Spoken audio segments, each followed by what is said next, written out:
Hey everyone, let's talk about the recent attacks in Germany caused by Afghans. Before I go there, I want to clarify two things. One is the stupid Afghans on X now blaming each other, right? Oh, it was a Hazara. No, it was a Pashtun. No, it was a Tajik. For the typical Afghan German, it does not matter. The conversation is not going to be like, "Hi, bist du Afghan? Yeah, bist du Tajik or the Hazara?" They don't give a damn, guys. They don't give a damn. For them, you are an Afghan, a terrorist. Unfortunately, whatever opinion they might have of Afghans at this point, given all these attacks. The second point I want to make before I go there is Germany, please, we Afghans, we the non-terrorist Afghans, we're almost begging you. This guy who drove and hit 24 people, this guy was already a criminal. Why didn't you send him back? We are begging you almost. Please send these Afghans back because there are a lot of Afghans for the past 20, 25, 30, 40 years who have been model citizens. They have been educated. They are entrepreneurs. Please send these scum back. Even the Afghan government at this point is telling you, please send them back to us. But I know, right? Human rights. Oh, we cannot do this. Your own humans are dying, man. All right, let's go to the actual point. The Afghans, there's so many Afghans that simply turn to criminals. I think just saying, "Hey, these are landagars" or "these are," it's too easy. I think it's too easy. We know what type of Afghans fled after the government fell. We are very well aware of that, right? As a matter of fact, my own cousin, one of my own cousins, is a refugee. He fled when the government fell, and he's been in Germany for a couple of years now. Because of him, I know quite a lot of Afghans that are refugees at this moment and that are, waiting on their case and whatever. So, and I speak with them from time to time. I send them a message, I call them, whatever. We just, I don't want to say they're friends, but, I'm just a social guy and I like to interact with them. Now, the reality, what I think a lot of people don't really think about, and I made a post about that, but I wanted to make a video on it as well, is these people, these young guys of 21, 22, 26, 27, these people spend thousands upon thousands. I know cases of people who sold all of their gold that that their family had, their mom or dad had.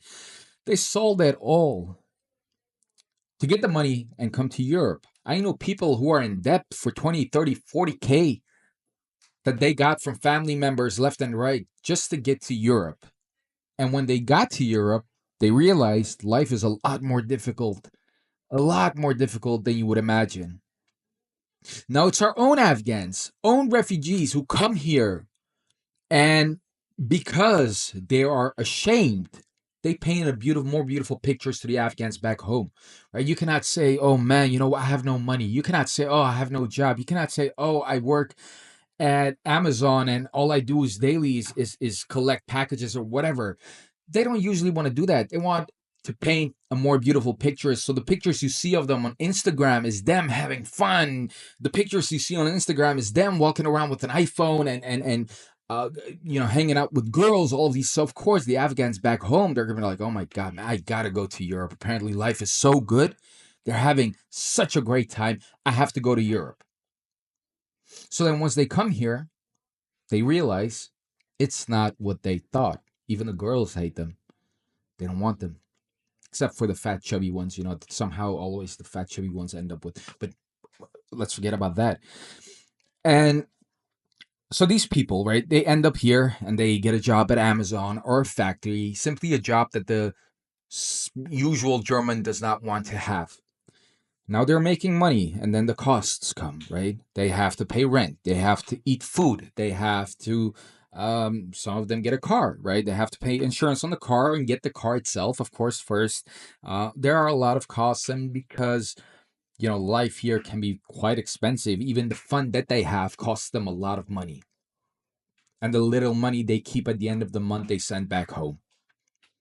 And in general, these people are extremely lonely. They don't have anyone, honestly. They don't have anyone here to fall back onto. The amount of stories I know about people who borrowed money and not able to pay it, or who loaned money and not getting it back, is too much. I know too much of those stories, and it makes me sad. So these young guys of 21, 22, 23, 26, 27, whatever, with all the issues that they have, regardless of how strong you are, the pressure, because back home, everybody's thinking you're having a great time. They're happy for you, but you're living a lie. You're living a damn lie. These people,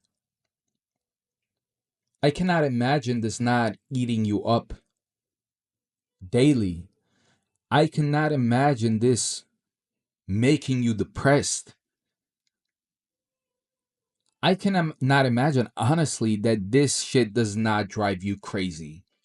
That is exactly what we are seeing happening right now. Again, I think it's way too easy to simply say these Afghans are scum. Simply way too simple to say these Afghans are landagars. Not all of them are landagars. My cousin wasn't a landagar, for example. He wasn't in a gang or whatever. He was just a typical guy who saw his friends having fun and thought, you know what, I'm going to come here. And now that he sees the reality, man, I spoke to one of the guys. I asked him, why are you not going back? Because apparently things are not going back. Good. And he told me, how the hell should I go back? First of all, everybody's going to laugh at me for going back. What the hell? You were in Germany, you came back? Are you stupid? That's one. Second, I have money to pay back. I'm not going to make that money in Afghanistan. There are no jobs. It's not going to take long for this guy to get depressed. Some get depressed, some get anxiety, some do shit like we see happening. Now, of course, definitely some of these people are truly scum. The rapists and then the whatever. These people are truly scum, and they should be sent back to Afghanistan and get punished there by the Taliban. That's as easy as it gets. But some of these people, man, they don't see an exit. And honest to God, I don't know how many of these Afghans might have committed suicide, but we don't simply hear about it because we don't follow German news. We don't care. It's except these news that get international and whatever, and we hear about it.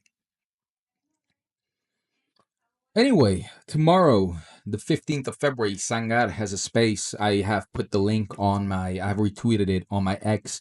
Make sure you're there. I'm going to be there. We're going to talk about this a bit more, and let's see what the consensus is. Bye bye, guys.